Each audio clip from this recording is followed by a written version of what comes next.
Bismillahirrahmanirrahim. Assalamualaikum warahmatullahi wabarakatuh. Alhamdulillahilladzi bi ni'matihi tatimmus shalihat. Alladzi hadana li hadza wa ma kunna linahtadiya laula an hadana Allah. Asyhadu an la ilaha illallah wahdahu la syarika lah wa asyhadu anna Muhammadan 'abduhu wa rasuluh. Allahumma shalli ala Muhammad wa ala ali Muhammad kama shallaita ala ali Ibrahim innaka Hamidum Majid. اللهم بارك على محمد وعلى آل محمد كما باركت على آل إبراهيم إنك حميد مجيد سبحانك لا علم لنا إلا ما علمتنا إنك أنت السميع العليم اللهم إنا نسألك علما نافعا ورزقا طيبا وعملا متقبلا يا الله يا رحمن يا رحيم. Ya Allah, berikanlah kepada kami ilmu yang bermanfaat. Ya Allah, berikanlah kepada kami rizki yang halal dan baik. Ya Allah, kurniakanlah kepada kami amal ibadah yang Kau terima. Ya Allah, jauhkanlah kami dari segala kesusahan di dunia dan di akhirat.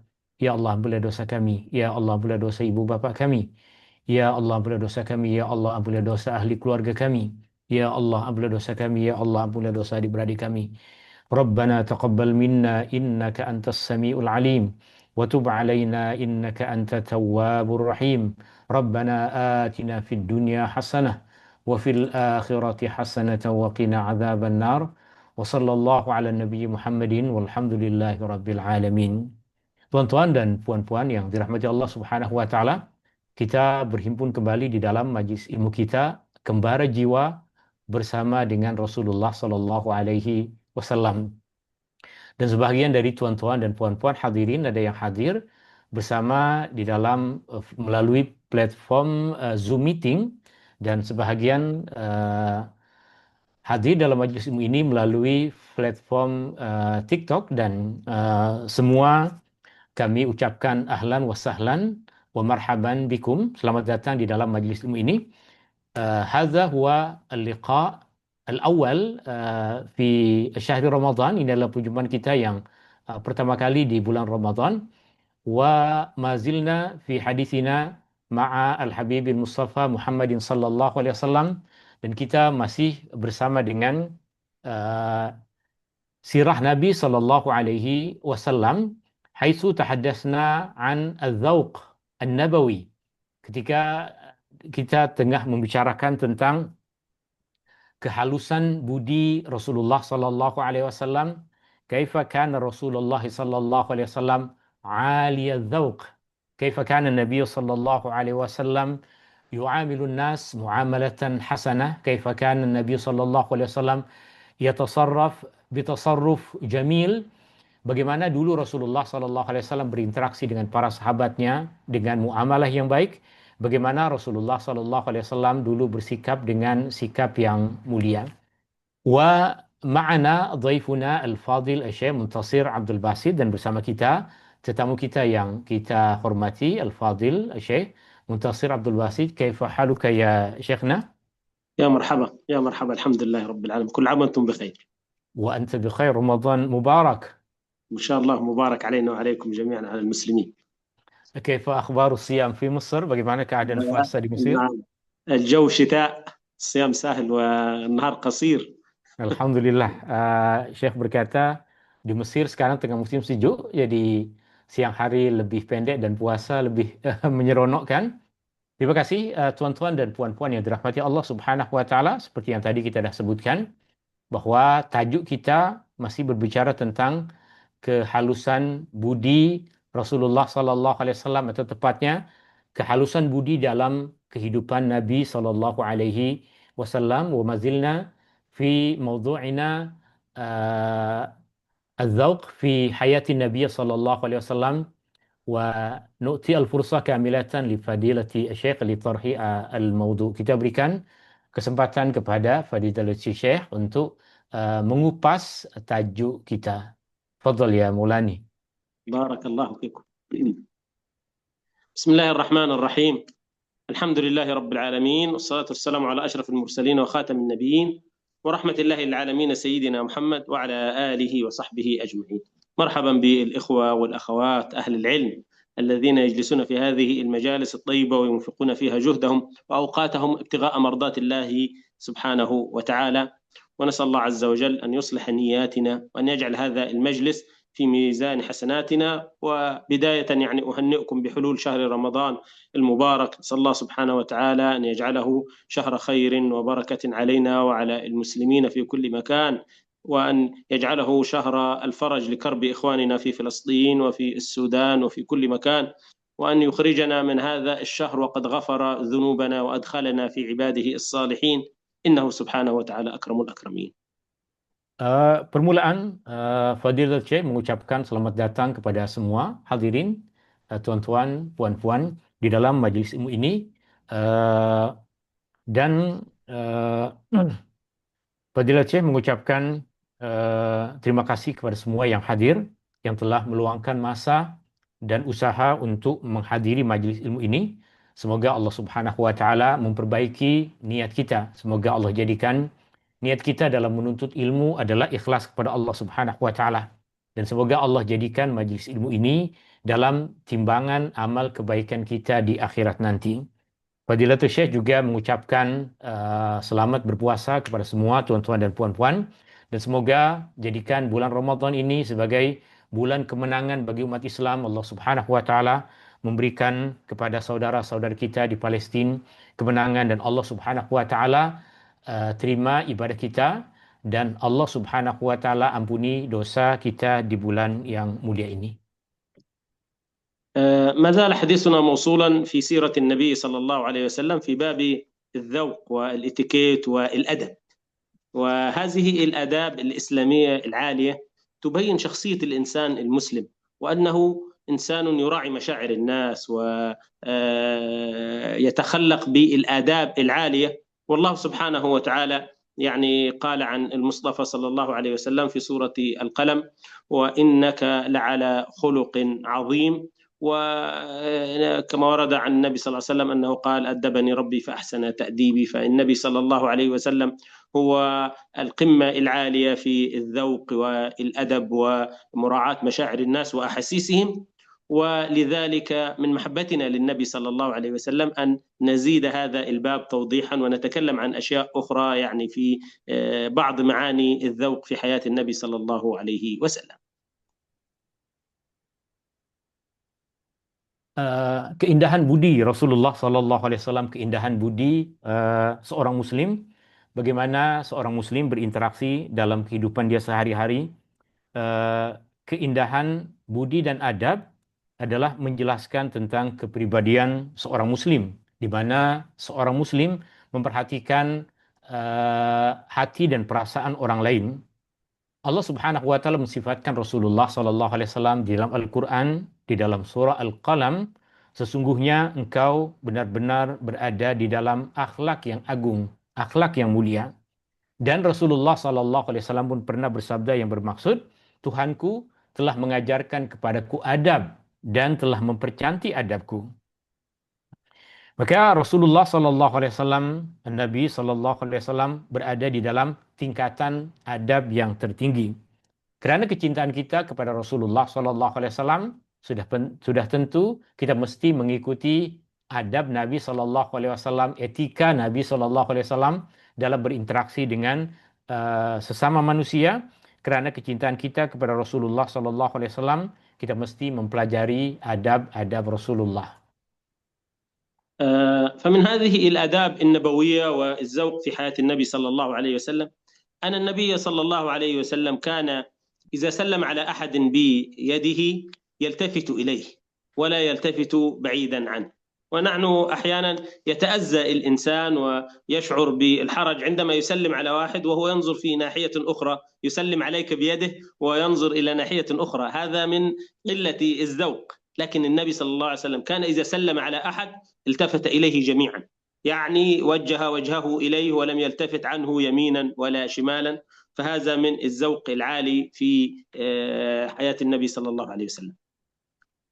Di antara adab budi pekerti Nabi sallallahu alaihi wasallam yang mulia adalah apabila Nabi sallallahu alaihi wasallam bersalaman dengan seseorang.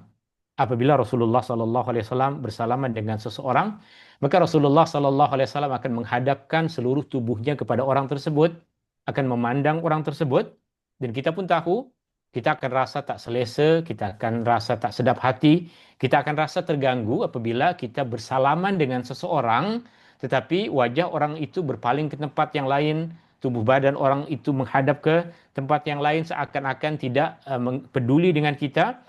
Nabi SAW justru apabila Rasulullah SAW berjumpa dengan sahabatnya, bersalaman dengan sahabatnya, maka Rasulullah SAW akan hadir ke seluruh tubuh badannya untuk menyampaikan salam kepada orang tersebut. Wajahnya menghadap kepada orang yang Nabi bersalaman kepadanya dan tubuh Nabi SAW juga menghadap kepada orang tersebut.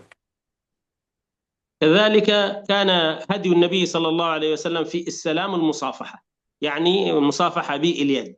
لكن إذا كان مشتاقا إلى أحد بسبب غياب طويل أو سفر كان النبي يلتزمه، يعني بمعنى يعانقه، وهذا من شدة الاشتياق وشدة تعبير النبي عن مشاعره صلى الله عليه وسلم وذوقه في ذلك.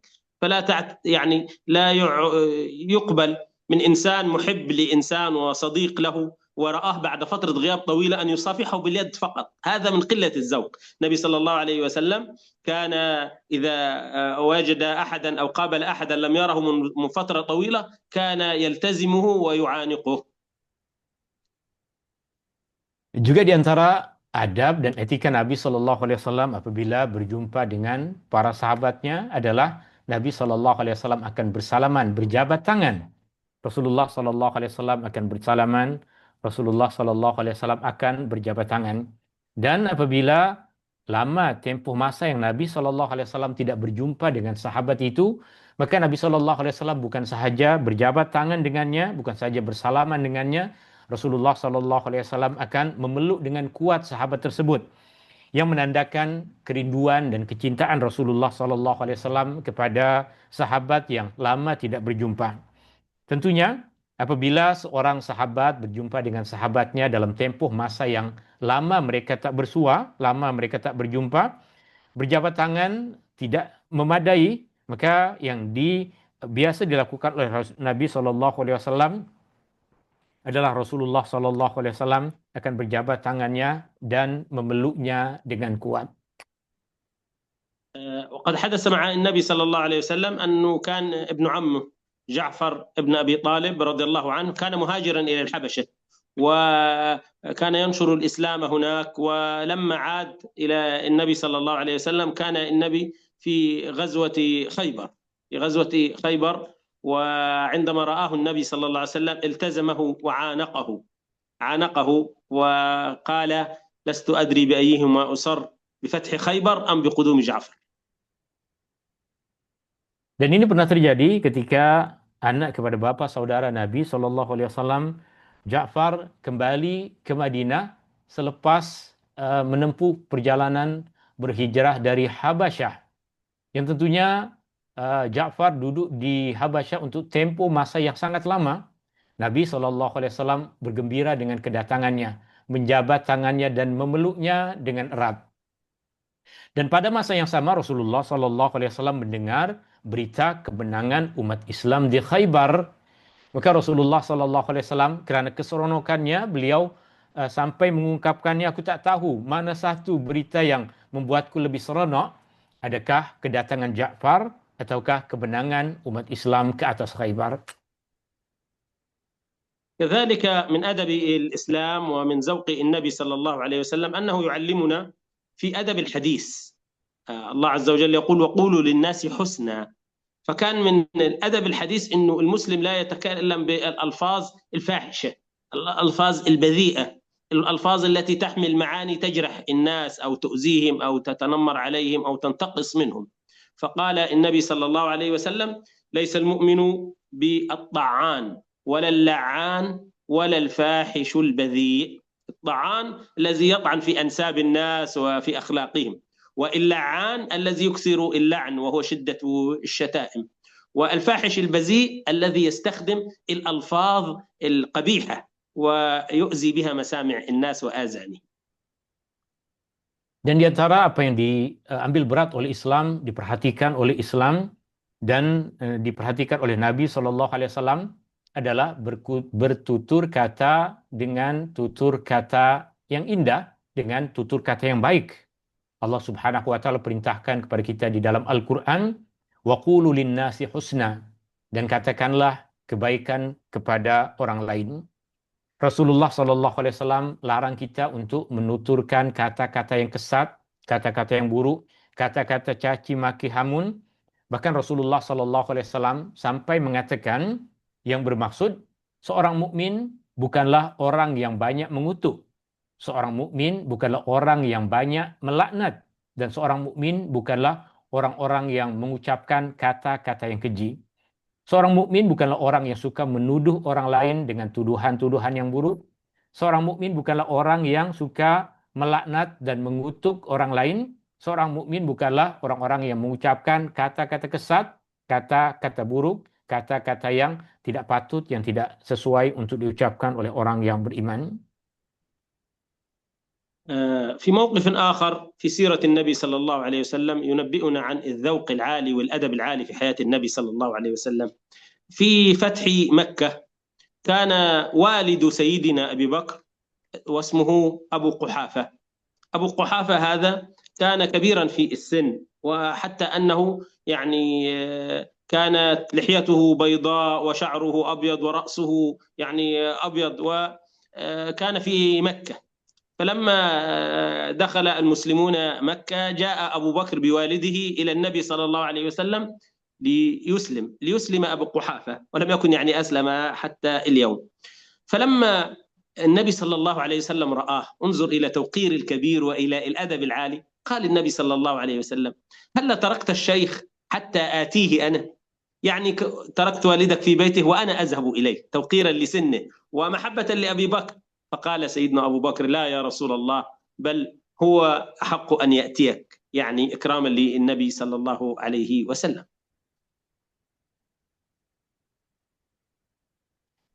Dan satu peristiwa lain yang menunjukkan tentang adab Rasulullah Sallallahu Alaihi Wasallam yang agung, adab Nabi Sallallahu Alaihi Wasallam yang mulia adalah pada peristiwa Fathu Makkah. Dan pada peristiwa Fathu Makkah, ayah kepada Abu Bakar As-Siddiq radhiyallahu an yang bernama Abu Quhafa adalah seorang lelaki yang sudah sangat tua. Ayah kepada Abu Bakar As-Siddiq radhiyallahu an, rambut dan rambut dia sudah memutih, sudah beruban semuanya. Dan Abu Bakar As-Siddiq radhiyallahu an di dalam peristiwa tersebut datang membawa ayahnya untuk berjumpa dengan Rasulullah Sallallahu Alaihi Wasallam supaya ayahnya boleh masuk Islam. Ini karena ayah kepada Abu Bakar As-Siddiq radhiyallahu an di antara orang yang lambat masuk Islam. Dia masuk Islam selepas Rasulullah Sallallahu Alaihi Wasallam menguasai kota Mekah. Abu Bakar datang berjumpa dengan Rasulullah Sallallahu Alaihi Wasallam dalam keadaan membawa ayahnya yang sudah tua untuk berjumpa dengan Rasulullah Sallallahu Alaihi Wasallam. Kita tengok, kita lihat apa yang dikatakan oleh Rasulullah Sallallahu Alaihi Wasallam. Rasulullah Sallallahu Alaihi Wasallam berkata kepada Abu Bakar, kenapa engkau bawa ayahmu ke sini? Kenapa tidak dibiarkan saja duduk di rumah, biar kami yang datang jumpa dengan dia? Yang menunjukkan tentang adab dan budi pekerti Rasulullah Sallallahu Alaihi Wasallam kepada orang yang dah berumur. Tapi Abu Bakar As-Siddiq radhiyallahu an menjawab, kami yang lebih patut, lebih layak untuk datang kepadamu kerana engkau adalah Rasulullah. فكذلك النبي صلى الله عليه وسلم بعدما أسلم أبو قحافة والد أبي بكر رضي الله عنه، النبي نظر إليه فوجده كأنه ثغامة يعني مثل الغمام الأبيض، لحيته بيضاء وشاربه أبيض وشعر رأسه أبيض. فقال النبي صلى الله عليه وسلم: غيروا هذا وجنبوه السواد، يعني قال حسنوا من هيئته وأصبغوا الشعر، يجوز أن يصبغ هذا الشيب ويغير هذا اللون، لكن انظر إلى الذوق النبوي، قال جنبوه السواد، يعني لا يصح لرجل فوق 90 ورجل كبير في السن أن يصبغ شعره باللون الأسود وكأنه شاب صغير، هذا من قلة الذوق ومن الخفة والطيش. لكن الوقار للرجل الكبير والتوقير له أن يجوز أن يغير الشيب إلى لون آخر، يصبغ بلون آخر، لونه الحناء، ولونه الحناء يميل إلى الحمرة أو اللون البني، لكن لا يصبغ الرجل الكبير شعره باللون الأسود، لأن هذا يظهره كأنه شاب صغير في السن، وهذا كأنه لا يعترف بسنه، وهذا من قلة الذوق. Oke,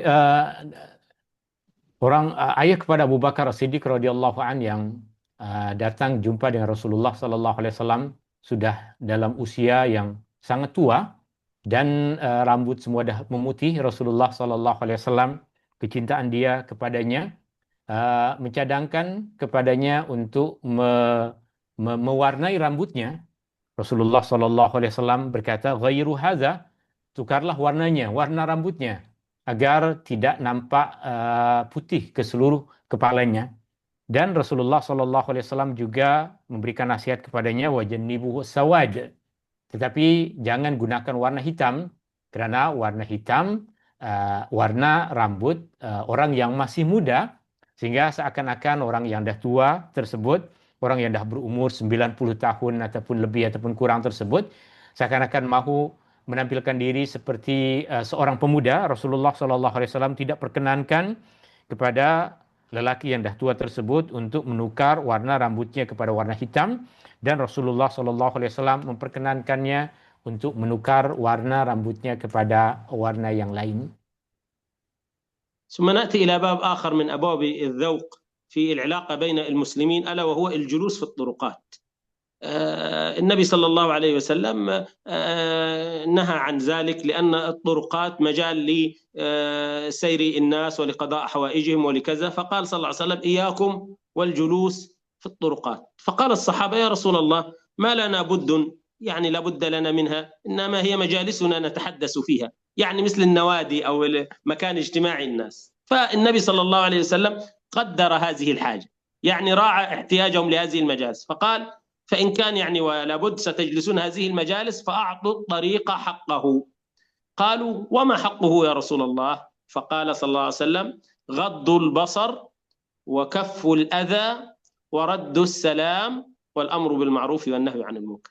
هذه من ذوقيات من يجلس في الطريق، يغض بصره عن النساء ولا يجرح الناس بنظراته، ثم يكف أذاه لا يؤذي أحدا، ثم يرد السلام إذا ألقي عليه السلام، يرد التحية والسلام، ثم إذا ما وجد موقفا فيه يحتاج إلى الأمر بالمعروف أو النهي عن المنكر يفعل ذلك.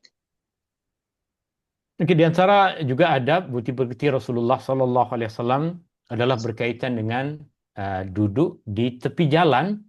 Duduk di tepi jalan. Nabi SAW melarang para sahabat untuk duduk di tepi jalan. Rasulullah SAW bersabda, "Iyyakum wal julusa fit turuqat."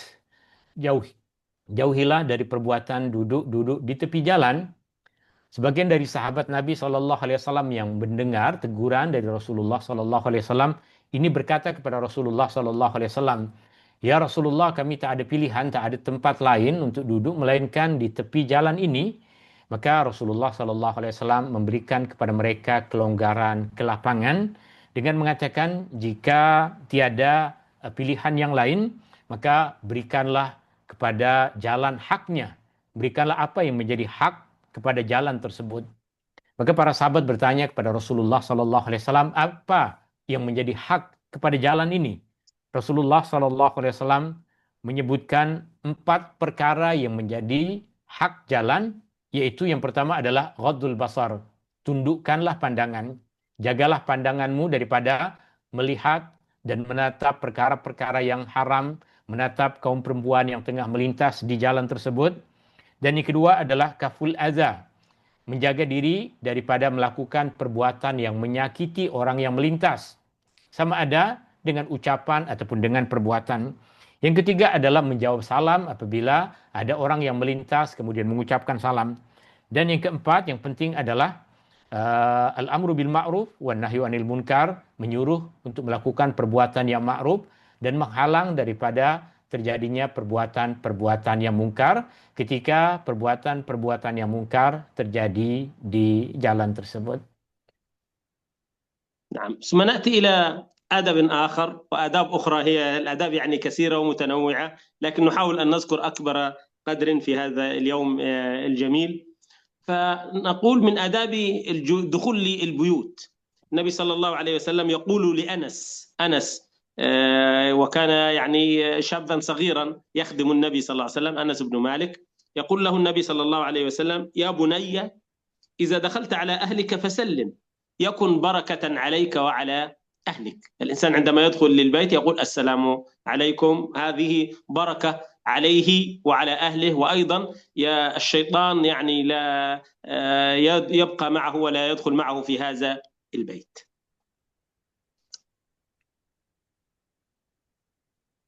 Dan di antara adab, tentunya banyak adab-adab yang diajarkan oleh Nabi Shallallahu Alaihi Wasallam adalah adab ketika memasuki rumah, meskipun ia adalah rumah sendiri. Anas bin Malik radhiyallahu an, pembantu Rasulullah Shallallahu Alaihi Wasallam, yang pada ketika itu masih remaja ataupun masih kanak-kanak, Rasulullah Shallallahu Alaihi Wasallam berpesan kepadanya, wahai anakku, apabila engkau masuk ke dalam rumah, maka ucapkanlah salam. Ucapkanlah salam yang ucapan salam tersebut menjadi keberkatan bagimu dan bagi orang-orang yang berada di dalam rumahnya. Keberkatan bagimu dan keberkatan bagi orang-orang yang berada di dalam rumah. Dan dengan kita mengucapkan salam, ia juga boleh menghalang syaitan untuk ikut masuk ke dalam rumah kita. كذلك من أدب الإسلام إذا دخل الإنسان البيت ألا يدخل متخفيا، كأنه يفاجئ أهل البيت، أو كأنه يريد أن يأخذهم على يعني يتخونهم، أو يريد أن ينظر إلى عثراتهم أو ماذا يفعلون، كأنه يتجسس عليهم. النبي صلى الله عليه وسلم نهى عن ذلك، وأمر الإنسان إذا دخل البيت أن يشعر من في البيت بدخوله. وكان عبد الله بن مسعود والإمام أحمد وغيرهم إذا دخل حرك نعليه أو تنحنح، أو ممكن في العصر الحديث يحرك ما معه من مفاتيح يشعر الناس أنه قد جاء. النبي صلى الله عليه وسلم يقول، أو يعني كما ورد عنه في الصحيحين عن جابر أن رسول الله صلى الله عليه وسلم نهى أن يطرق الرجل أهله ليلا، أي يأتيهم ليلا من سفر على غفلة كأنه يتخونهم أو يلتمس عثراتهم. هذا من الذوق بين الزوج والزوجة، إنه الإنسان قبل أن يحضر إلى بيته أن يشعرهم أنه سيأتي. لماذا؟ كي تتهيأ المرأة، وكما ورد عن النبي صلى الله عليه وسلم كي تمتشط الشعثة، يعني تمشط شعرها وتتهيأ لاستقبال زوجها ليأتيها فجأة. وهذا من الأدب العالي في العلاقة ما بين الأزواج ودخول البيوت. Juga di antara adab Islam, adab yang diajarkan oleh Nabi Shallallahu Alaihi Wasallam ketika kita kembali ke rumah, ketika kita masuk ke dalam rumah adalah agar kita tidak datang masuk ke dalam rumah secara sembunyi-sembunyi, senyap-senyap ketika ada orang di rumah.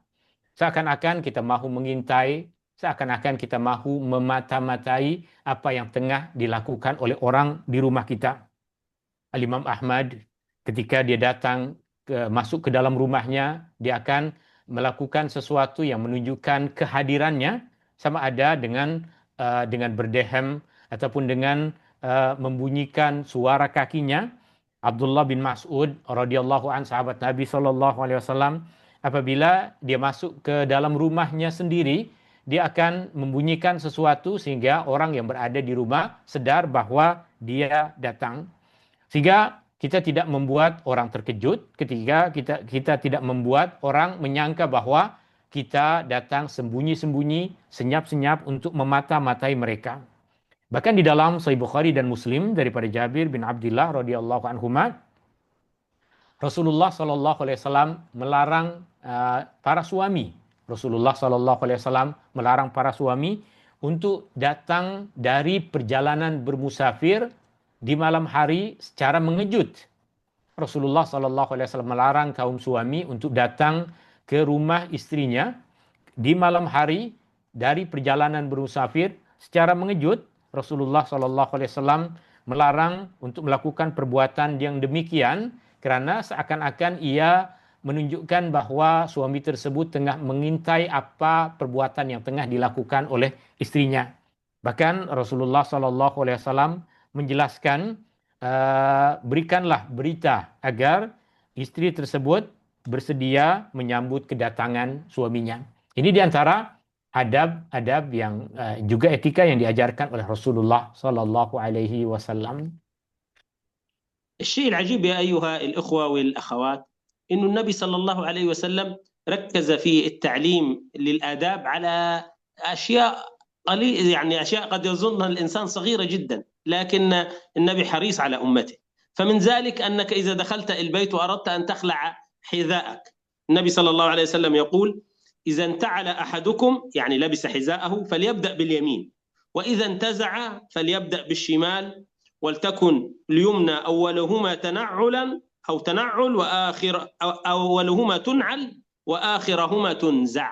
يعني تلبس اليمين الأولى، وإذا أردت أن تخلع اليسار أولا ثم اليمين. Bahkan di antara adab-adab dan etika yang diajarkan oleh Nabi Shallallahu Alaihi Wasallam, banyak perkara-perkara yang dinilai oleh sebagian orang sebagai perkara-perkara yang remeh, perkara-perkara yang kecil, perkara-perkara yang ringan, tapi Rasulullah Shallallahu Alaihi Wasallam sangat mengambil berat tentangnya, sangat memperhatikannya.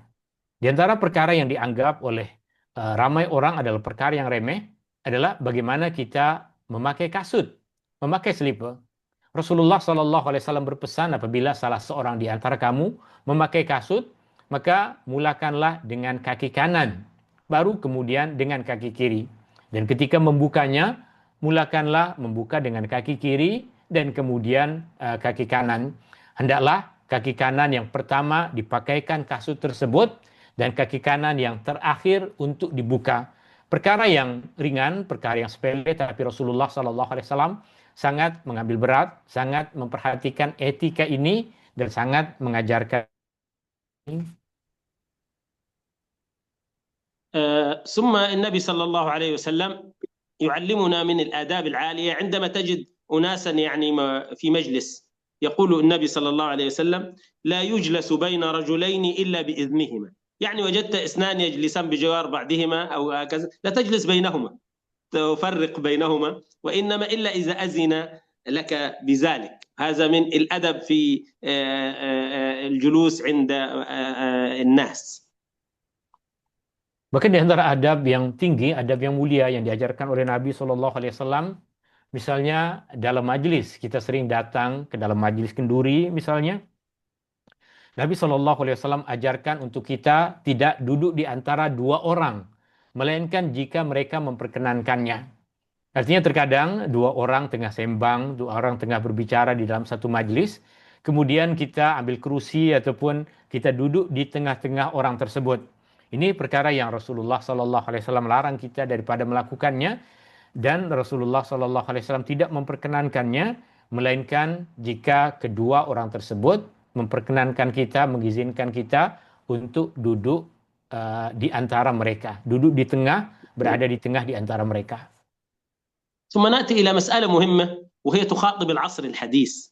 هل يحدث لك أنك تكون تفتح الموبايل التليفون وتتصفح فتجد من بجوارك يجعل رأسه هكذا أو هكذا ويدخل معك، يريد أن يرى ما تفتحه ويريد أن يعني يتلصص عليك، يقرأ معك في التليفون أو ينظر معك إلى ما تشاهده؟ هذا أيضا من قلة الذوق. هذا موجود في سنة النبي صلى الله عليه وسلم وفي سيرة النبي صلى الله عليه وسلم النهي عنه، ألا وهو الاستماع إلى أحاديث الناس. قال النبي صلى الله عليه وسلم: من استمع إلى حديث قوم وهم له كارهون صب في أذنيه الآنك يوم القيامة. والآنك يعني الرصاص المذاب، يعني يعاقب على هذا الفعل. لماذا؟ لأنك تستمع إلى حديثهم بدون إذنهم، مثل النظر في هواتفهم أو الدخول في أشيائهم الخاصة بدون إذن. الإسلام يحافظ على خصوصية كل واحد. Juga di antara adab-adab dan etika yang diajarkan oleh Nabi Shallallahu Alaihi Wasallam adalah memperhatikan privasi orang lain. Di dalam kehidupan kita sekarang, terkadang ketika kita membuka smartphone kita, ada orang tepi kita yang mencuri-curi tengok apa yang kita tengah tulis, apa yang tengah kita baca, apa yang dikirimkan oleh orang lain kepada kita.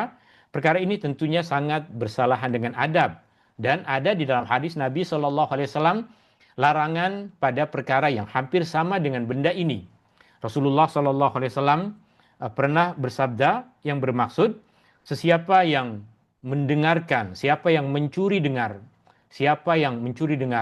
perbualan antara orang lain, sedangkan mereka tidak suka jika perbualan tersebut didengar, maka di akhirat nanti Allah Subhanahu wa taala akan tuangkan timah panas ke dalam telinganya, menunjukkan bahwa perbuatan itu adalah perbuatan yang diharamkan oleh Allah Subhanahu wa taala.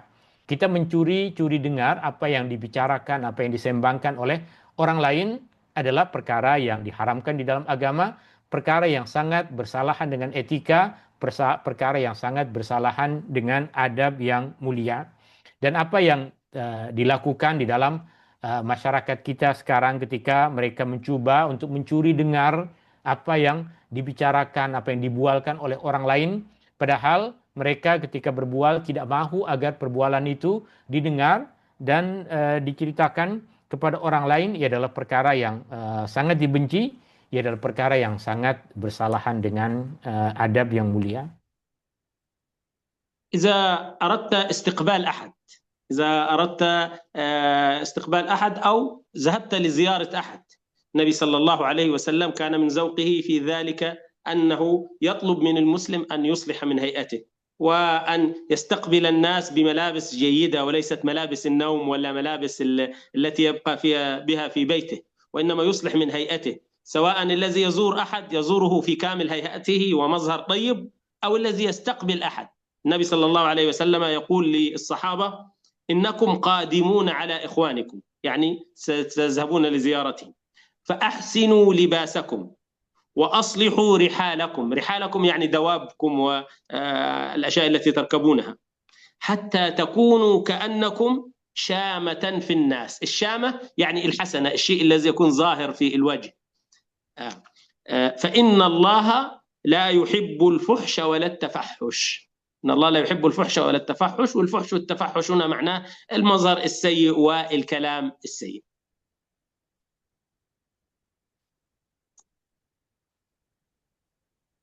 Dan Nabi SAW juga ajarkan apabila kita menyambut kedatangan orang lain ataupun mahu pergi untuk berziarah ke orang lain, untuk kita mempercantik dan memperbaiki penampilan kita. Tentu tidak cantik jika kita datang berjumpa dengan orang dalam keadaan memakai pakaian yang biasa kita gunakan untuk tidur. Tentunya tidak sopan jika kita pergi ke rumah orang dalam keadaan pakaian yang tidak berapa elok. Maka Nabi SAW berkata kepada para sahabatnya, kalian akan datang untuk berjumpa dengan saudara-saudara kamu. Maka perbaikilah pakaian kamu, perbaikilah kendaraan kamu. Datanglah dengan tampilan yang baik pada tubuh badan kamu, rupa pakaian yang kamu pakai, dan juga kendaraan yang kamu kendarai, sehingga kamu boleh menjadi tampil indah dalam pandangan manusia. Kerana Allah Subhanahu wa taala tidak mencintai penampilan yang buruk, dan Allah Subhanahu wa taala juga tidak mencintai perkataan yang buruk.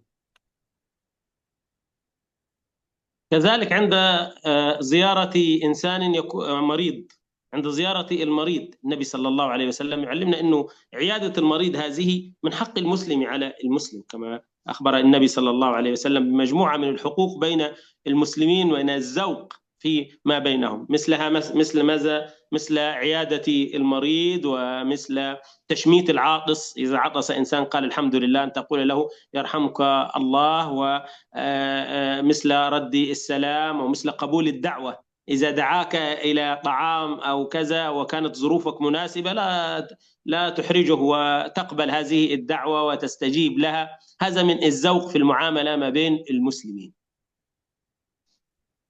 Juga di antara adab-adab yang diajarkan oleh Nabi SAW, etika yang diajarkan oleh Nabi SAW adalah etika ketika menziarahi orang yang sakit. Artinya menziarahi orang sakit adalah di antara hak seorang muslim ke atas saudaranya sesama muslim.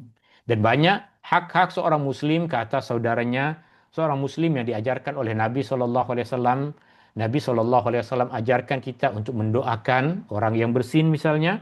Nabi SAW ajarkan kita untuk menyambut seruan orang yang menjemput kita untuk kenduri makan ataupun kenduri yang lain, misalnya jika kita ada kelapangan masa untuk datang.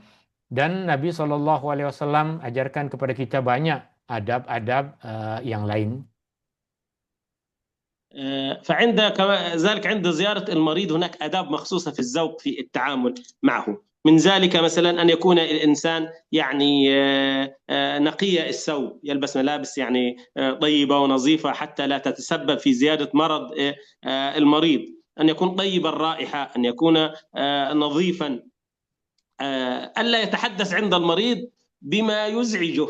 بما يزعجه يعني ماذا؟ يعني يقول يعني إن هذا المرض مات منه فلان، أو أصاب فلان، أو تجارتك حصل فيها خسارة، هذا يزيد المرض. إنما يتحدث عنده بما يعني يناسب التبشير وأن يفرح المريض، وألا يذكر عنده أخبارا سيئة تزيد في مرضه. Di antara adab yang diajarkan oleh Nabi Shallallahu Alaihi Wasallam ketika kita pergi untuk menziarahi orang yang sakit adalah kita datang menziarahi dalam keadaan berpakaian yang bersih, berpakaian yang cantik, berpakaian yang layak, dan dalam keadaan memakai haruman yang baik. Dan di antara pesan Nabi Shallallahu Alaihi Wasallam adalah agar kita tidak berbicara kepada orang yang sakit dengan perkara-perkara yang mengganggu. Misalnya kita ceritakan bahwa kawan kita yang mengalami penyakit yang sama, dia telah pun meninggal dunia, ataupun penyakit seperti ini memang susah untuk disembuhkan. Perkara-perkara seperti perniagaan engkau ketika engkau sakit nih semuanya rugi, dan perkara-perkara lain yang menambah tekanan batin, tekanan emosi bagi orang yang tengah sakit. Hendaklah berbicara kepadanya tentang perkara-perkara yang baik, perkara-perkara yang membuat dia bersemangat untuk menghadapi kehidupan, tidak membuat dia tertekan dengan penyakit yang tengah dia alami. ثم هناك أدب عام بين المسلمين ألا وهو عدم رفع الصوت، وأن يكون صوت الإنسان على حسب احتياج السامع. فالقرآن الكريم في وصية لقمان عليه السلام لابنه واغضض من صوتك إن أنكر الأصوات لصوت الحمير. فهذا من الأدب الإسلامي في المحادثة، ألا ترفع صوتك عاليا وألا تخفضه جدا بحيث لا يستطيع السامع أن يفهم ما تقوله، وإنما يكون بين وسط يعني. والله عز وجل يقول ولا تجر بصلاتك ولا تخافت بها وابتغي بين ذلك سبيلا. وكذلك في الحديث العادي اغضض من صوتك، فهذا من الأدب والذوق العالي في المعاملة. وقد قال الله سبحانه وتعالى للمسلمين يا أيها الذين آمنوا لا ترفعوا أصواتكم فوق صوت النبي.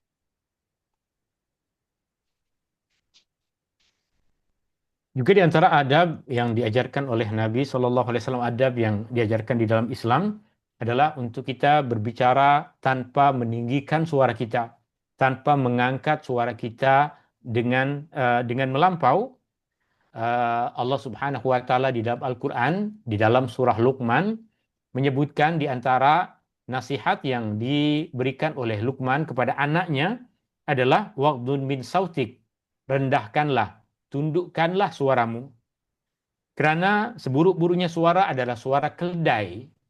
Keldai, tuan-tuan dan puan-puan yang dirahmati Allah Subhanahu Wa Taala, apabila dia berbunyi, apabila dia bersuara, suara dia sangatlah kuat dan sangatlah mengganggu.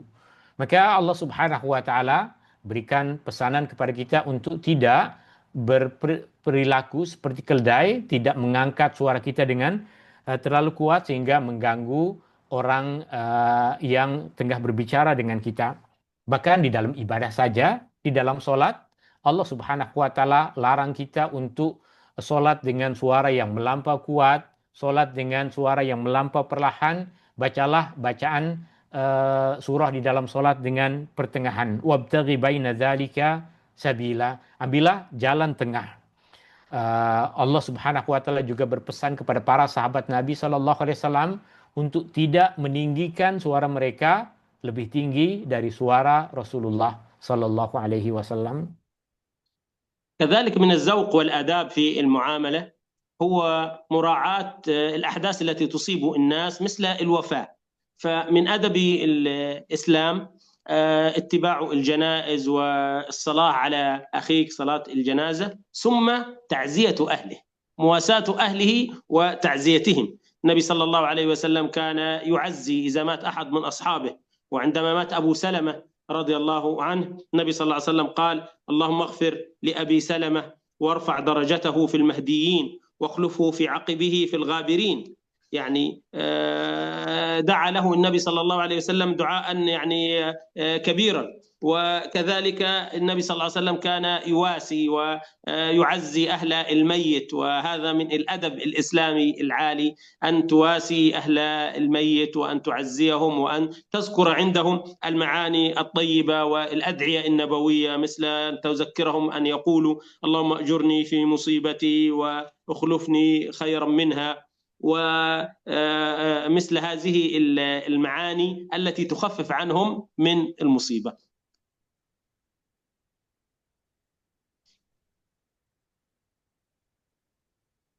Di antara adab, di antara etika yang diajarkan oleh Nabi SAW adalah etika dalam bermasyarakat. Kita hidup dalam masyarakat, kita perhatikan, kita ambil berat apa yang terjadi di persekitaran kita. Apabila terjadi kematian, misalnya Islam sangat menggalakkan kita untuk pergi ikut dalam sholat jenazah, mengiringi jenazah sehingga jenazah tersebut dikebumikan, dan Islam menggalakkan kita untuk datang ke keluarga si mati untuk mengucapkan takziah kepada mereka. Rasulullah SAW sendiri melakukan perkara tersebut. Ketika kematian sahabat baginda SAW Abu Salamah misalnya, Rasulullah SAW datang ke rumah Abu Salamah, mendoakan ampunan untuk Abu Salamah dan mendoakan kebaikan untuk semua ahli keluarganya. Rasulullah SAW ajarkan kita untuk mengucapkan kata-kata yang memberikan semangat untuk menenangkan hati keluarga si mati, mengingatkan mereka akan nilai-nilai mulia yang diajarkan oleh Rasulullah SAW, mendoakan mereka dengan doa seperti semoga Allah Subhanahu wa taala ataupun ya Allah berikanlah pahala ke atas musibah yang menimpa ini dan gantikanlah ia dengan yang lebih baik, dan menggalakkan kepada mereka untuk memberikan kepada mereka motivasi agar mereka boleh menghadapi musibah tersebut dengan baik. ثم كما تكلمنا عن الآداب في التعزية وهي عند نهاية الحياة وعند يعني وفاة أحد، فنتكلم ونختم بالآداب عند بداية الحياة. عند بداية الحياة عند الزواج، النبي صلى الله عليه وسلم كان يعلمنا آداب عالية وذوق في النكاح، فيقول صلى الله عليه وسلم: أعلنوا هذا النكاح واجعلوه في المساجد واضربوا عليه بالدفوف. يعني العقد يكون في المسجد ويضرب بالدفوف ويتم إعلان هذا الزواج ونشر البهجة والسرور والأفراح والغناء المباح لأجل إعلان هذا الزواج والفرحة به، لكي نفرق بين النكاح والسفاح، بين الزواج الذي أحله الله والذي يفرح به كل المسلمون ويظهرونه، وبين الزنا والعياذ بالله الذي يكون متخفيا ويفعل يعني خفية. Selepas kita mempelajari adab Nabi SAW berkaitan dengan kematian, maka kita pun perlu mempelajari adab Nabi SAW berkaitan dengan permulaan kehidupan rumah tangga, yaitu perkahwinan. Rasulullah SAW ajarkan untuk kita menzahirkan pernikahan, untuk membezakan pernikahan dengan perkara yang haram.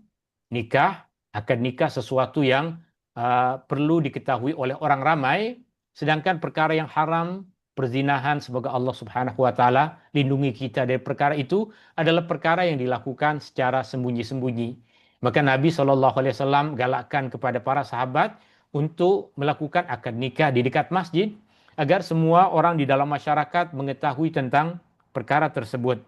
Rasulullah SAW pun galakkan agar mereka berseronok, bergembira dengan memukulkan kompang, dengan melantunkan nyanyian-nyanyian yang baik, nyanyian-nyanyian yang sesuai dengan adab-adab Islam, agar membezakan antara satu perkara yang halal, yaitu perkahwinan, dengan perkara yang haram, yaitu zina.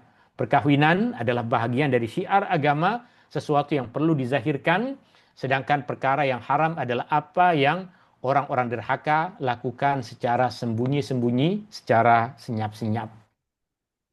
وفي الحديث الذي رواه الإمام أحمد والترمذي والنسائي وابن ماجه رضي الله عنهم، يقول النبي صلى الله عليه وسلم: فصل ما بين الحلال والحرام الصوت والدف في النكاح. الصوت بمعنى الغناء وإعلان النكاح، والدف وما مثله من الآلات التي تعلن الفرح وتظهر السعادة وتعلن الزواج.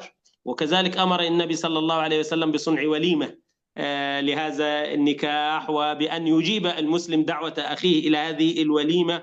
وكذلك النبي صلى الله عليه وسلم في شيء من الأشياء العجيبة في التهنئة كان يقول، يعني أن نقول للمتزوجين: بارك الله لكما وبارك عليكما، وفي رواية: وجمع بينكما في خير. هذه من الآداب التي يعني تراعى عند من يتزوج وتزيده بهجة وفرحة، وأن المسلمين جميعا يفرحون ويدعون له.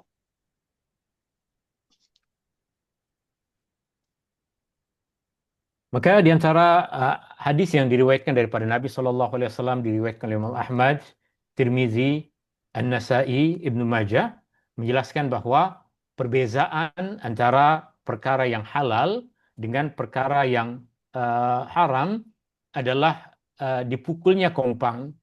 Ini maksudnya adalah perbezaan antara nikah yang dihalalkan di dalam agama dengan perzinahan yang diharamkan di dalam agama. Perbezaannya adalah nikah adalah sesuatu yang memberikan keceriaan dan keseronokan bagi masyarakat Islam, sesuatu yang dizahirkan, sesuatu yang tidak dilakukan secara sembunyi-sembunyi. Pernikahan akan menzahirkan kebahagiaan dan menzahirkan akad pernikahan diantaranya adalah dengan majlis walimah, dengan hidangan yang dihidangkan sebagai tanda kesyukuran atas ikatan perkahwinan. Dan Rasulullah SAW pun ajarkan doa untuk dibacakan kepada pengantin. Rasulullah SAW ajarkan doa keberkatan, barakallahu lakuma, semoga Allah memberikan keberkatan kepada kamu berdua, wa baraka alaikuma, dan semoga keberkatan ini Allah Subhanahu wa taala cucuri ke atas kamu berdua, wa jama'a bainakuma fi khair, dan semoga Allah himpunkan kamu berdua di dalam kebaikan. Ikatan pernikahan mesti akan menzahirkan kebahagiaan dan keseronokan. والأعجب من ذلك أن النبي صلى الله عليه وسلم كان يعلمهم الغناء في هذه الأفراح، الإنشاد والأشعار والكلام الجميل الذي يظهر البهجة في الأفراح. عن عائشة رضي الله عنها قالت: زفت امرأة إلى رجل من الأنصار، فقال نبي الله صلى الله عليه وسلم: يا عائشة، ما كان معكم له، يعني شيء من الدف والغناء وكذا، فإن الأنصار أي أهل المدينة يعجبهم اللهو. الحديث رواه البخاري. فانظر كيف يهتم النبي صلى الله عليه وسلم بهذه إظهار البهجة في هذه الأفراح، وهذا من الذوق النبوي العالي. وفي حديث آخر يكمل هذا الحديث، إنه عن عائشة رضي الله عنها إن النبي صلى الله عليه وسلم قال في هذا الحديث في هذا الفرح، قال: فهل بعثتم معها جارية تضرب بالدف وتغني؟ قلت: تقول ماذا؟ السيدة عائشة بتقول للنبي: ماذا تقول يعني هذه الجارية؟ قال صلى الله عليه وسلم: تقول: أتيناكم فحيانا وحياكم، ولولا الذهب الأحمر ما حلت بواديكم، ولولا الحنطة السمراء ما سمنت عذاريكم. يعني النبي يعلم كمان ماذا نقول من الأشعار وهذا الكلام الجميل. هذا الأدب العالي والذوق في حتى الأفراح وفي كل ما يحدث للمسلمين من أحداث، النبي يعلمنا كيف نراعي المشاعر وكيف يكون لدينا ذوق في هذه المعاملات والعلاقات ما بين المسلمين.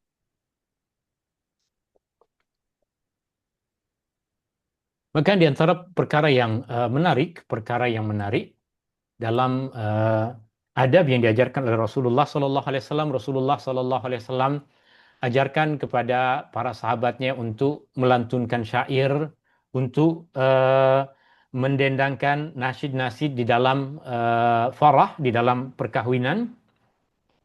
Dalam hadis yang diriwayatkan daripada istri baginda Sallallahu Alaihi Wasallam Aisyah radhiyallahu anha, suatu hari terjadi perkahwinan antara seorang perempuan dengan lelaki dari kalangan kaum Ansar. Maka Rasulullah Sallallahu Alaihi Wasallam cadangkan agar ada seseorang yang melantunkan syair, kerana kaum Ansar adalah kaum yang suka dengan hiburan seperti ini. Mereka sangat suka mendengar orang-orang melantunkan syair ataupun menyanyikan syair-syair yang menyeronokkan. Dalam hadis yang lain juga diriwayatkan daripada Aisyah radhiyallahu anha, Rasulullah Sallallahu Alaihi Wasallam berkaitan juga dengan perkahwinan tersebut. Rasulullah Sallallahu Alaihi Wasallam menggalakkan kenapa tidak jemput kanak-kanak untuk memukulkan kompang dan bernyanyi. Kenapa tak jemput kanak-kanak untuk memukul kompang dan bernyanyi? Aisyah bahkan sampai bertanya kepada Rasulullah, apa yang perlu mereka nyanyikan? Maka Rasulullah Sallallahu Alaihi Wasallam ajarkan tentang nyanyian-nyanyian lagu-lagu kanak-kanak yang biasa dinyanyikan oleh kaum Ansar, yang menunjukkan bahwa Rasulullah Sallallahu Alaihi Wasallam memiliki etika dan adab yang mulia. Rasulullah Sallallahu Alaihi Wasallam memperhatikan bagaimana berinteraksi dengan orang lain, bagaimana berinteraksi dengan sahabat, bagaimana agama ini mengajarkan kepada kita keluhuran budi pekerti dalam bermuamalah, dalam berinteraksi dengan orang lain dalam apa jua keadaan. وختاما يا أيها الأحبة، الحمد لله على نعمة الإسلام، هذا الدين العظيم الذي ما ترك شاردة ولا واردة إلا علمنا إياها، وهذا الدين الذي يصنع شخصية الإنسان المسلم، الذي يراعي الذوق والأدب ويتعلم من النبي ومن سيرته صلى الله عليه وسلم ومن القرآن الكريم كل ما يصلح جوانب حياته كلها، مشاعره وأخلاقه وآدابه. الله عز وجل يقول: نزلنا عليك الكتاب تبيانا لكل شيء، ويقول: لقد كان لكم في رسول الله أسوة حسنة. ازدادوا محبة لهذا الإسلام يا أيها الإخوة، وازدادوا من العلم الذي يجعل شخصياتكم أحسن ما تكون بآداب الإسلام وبمحبتكم لرسول الله صلى الله عليه وسلم وبمعرفتكم بهذه المعاني الإسلامية العالية التي تصلح شأن المسلم في كل أحواله. صلى الله سبحانه وتعالى أن يجعلنا من الذين يحسنون الاقتداء برسول الله صلى الله عليه وسلم، وبارك الله فيكم وجزاكم الله خيرا. Dan sebagai penutup, Syekh berpesan kepada kita untuk kita mempercantik kepribadian kita sebagai seorang Muslim, di mana Al-Quran mengajarkan kepada kita bahwa Al-Quran telah memberikan perincian kepada kita tentang segala sesuatu. Di antara segala sesuatu yang diperincikan oleh Islam adalah tentang etika dan adab. Dan Rasulullah Sallallahu Alaihi Wasallam diutus oleh Allah Subhanahu Wa Taala untuk menjadi contoh teladan yang mulia untuk kita semua. Rasulullah Sallallahu Alaihi Wasallam mengajarkan kepada kita etika dan adab yang mulia. Ini membuat kita bertambah kecintaan kita dan keinginan kita untuk mengikuti ajaran yang ada di dalam agama ini. Menambah kecintaan kita kepada agama ini, menambah kecintaan kita kepada Rasulullah Sallallahu Alaihi Wasallam, membuat kita terus bertambah keinginan untuk menambah maklumat kita, ilmu kita berkaitan dengan adab-adab, berkaitan dengan muamalah-muamalah yang diajarkan oleh Rasulullah Sallallahu Alaihi Wasallam. Tuan-tuan, puan-puan hadirin yang dirahmati Allah Subhanahu Wa Taala, dengan demikian kita telah sampai kepada penghujung pertemuan kita di petang hari ini. Wabihadza wasalna ila khitami hadza al-liqa al-mubarak fi hadza syahr al-karim, di bulan yang mulia ini. Wa nahnu shaimun, dalam keadaan kita semua tengah berpuasa. Kami meminta agar tuan-tuan dan puan-puan tidak lupa untuk mendoakan kami agar boleh sentiasa istiqamah dalam menyampaikan ilmu, dalam mengajarkan kebaikan. Sa'ilan min hadaratikum an la tansau min ad-du'a تدعو الله تعالى أن يجعلنا نستقيم في هذه الطريقة في نشر العلم ونشر الآداب الإسلامية. Dan semoga kita diperjumpakan kembali di pertemuan yang akan datang untuk untuk melanjutkan perjalanan kita bersama dengan Rasulullah Sallallahu Alaihi Wasallam, mempelajari tentang kehidupan Rasulullah Sallallahu Alaihi Wasallam, bukan saja tentang urutan peristiwa yang terjadi, tapi yang lebih penting adalah mempelajari tentang pengajaran-pengajaran yang boleh kita ambil dari kehidupan Nabi Sallallahu Alaihi Wasallam. Hatta naltaqi fi liqa'in akhar biiznillah ma'a rihlatir ruh ma'al habibi al-Mustafa Muhammadin sallallahu alaihi wasallam haitsu nadrusu fi hadhihi al-liqa'at siyar an-nabiy sallallahu alaihi wasallam laisa mujarrad an nasrud al-ahdas wal waqa'i allati hadathat fi hayati an-nabiy sallallahu alaihi wasallam, innama al-ahammu min zalika أن نستفيد دروسا وعبرا من سيرة المصطفى صلى الله عليه وسلم. فضيلة الشيخ كلمة ونختم بها المجلس. نعم، نحن في شهر الصيام، والصيام جاءت فيه آية الدعاء: وإذا سألك عبادي عني فإني قريب. فختاما يعني نسألكم أن تدعوا لنا، ونسأل الله سبحانه وتعالى في هذا اليوم المبارك أن يغفر لنا أجمعين. اللهم اغفر للمسلمين والمسلمات والمؤمنين والمؤمنات الأحياء منهم والأموات، إنك يا ربنا سميع قريب مجيب الدعوات. اللهم تقبل صيامنا وصالح أعمالنا، ووفقنا لما تحب وترضى، واغفر لنا وارحمنا يا رب العالمين. وصلى اللهم وسلم وبارك على سيدنا محمد وعلى آله وصحبه أجمعين، والحمد لله رب العالمين. Alhamdulillahirabbil alamin. Terima kasih tuan-tuan dan puan-puan yang dirahmati Allah Subhanahu wa taala. Wa ila liqa'in akhar wa dumtum fi ri'ayatillah. Subhanakallahumma wa bihamdika asyhadu an la ilaha illa anta astaghfiruka wa atubu ilaik. Syukran. Assalamualaikum warahmatullahi wabarakatuh.